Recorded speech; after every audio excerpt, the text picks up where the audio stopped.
విషయంలో నిర్మాతల్లో మళ్ళీ ఆలోచన మొదలైందా? పెద్ద సినిమాలకి కూడా మామూలు రేట్లు పెట్టాలని ఫిక్స్ అయిపోతున్నారా? నార్మల్ టికెట్ రేట్లతోనే హనుమాన్ 300 కోట్లు వసూలు చేసినప్పుడు ఇంకా ఎందుకు ఎక్కువ రేట్లు అనే డిబేట్ ఇప్పుడు ఇండస్ట్రీలో మొదలవుతుందా? రవితేజ లాంటి స్టార్ ఉన్న ఈగల్ సినిమాకి నార్మల్ టికెట్ రేట్లతో రావడానికి కారణం కూడా అదేనా? టికెట్ రేట్ ఎక్కువ పెడితే ఎక్కువ వసూలు వస్తున్నాయని ఆలోచిస్తున్నారు. కానీ 100 మంది చూసే సినిమా 10 మంది దగ్గరే ఆగిపోతుందనే లాజిక్ మన నిర్మాతలు ఎందుకు మిస్ అవుతున్నారో అర్థం కావట్లేదంటున్నారు విశ్లేషకులు. ఇందులో నిజం కూడా లేకపోలేదు. ఆచార్య, శాకుంతలం, ఏజెంట్, రావణాసుర లాంటి సినిమాలు ఊహించిన దానికంటే పెద్ద డిజాస్టర్ కావడానికి కారణం ఈ టికెట్ రేట్ కూడా. స్టార్ హీరోల సినిమాలకి 295 రేట్ పెట్టడానికి రెడీగా ఉంటారు ఫ్యాన్స్. బాగుంటే ఫ్యామిలీస్తో వెళ్తారు. నెగిటివ్ టాక్ వస్తే మాత్రం అంతే సంగతులు. అందుకే ఇప్పుడు నిర్మాతలు మనసు మార్చుకుంటున్నారు.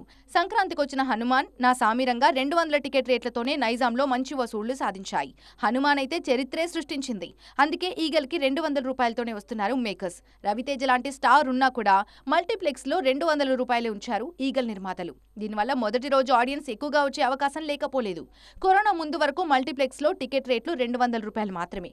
ఆ తర్వాతే రేట్లు పెరిగాయి. బేబీ, బలగం, హనుమాన్ లాంటి విజయాలు చూశాక పెద్ద నిర్మాతలు కూడా తక్కువ టికెట్ రేట్ల వైపే అడుగులు వేస్తున్నారని ఇట్టే అర్థమవుతుంది.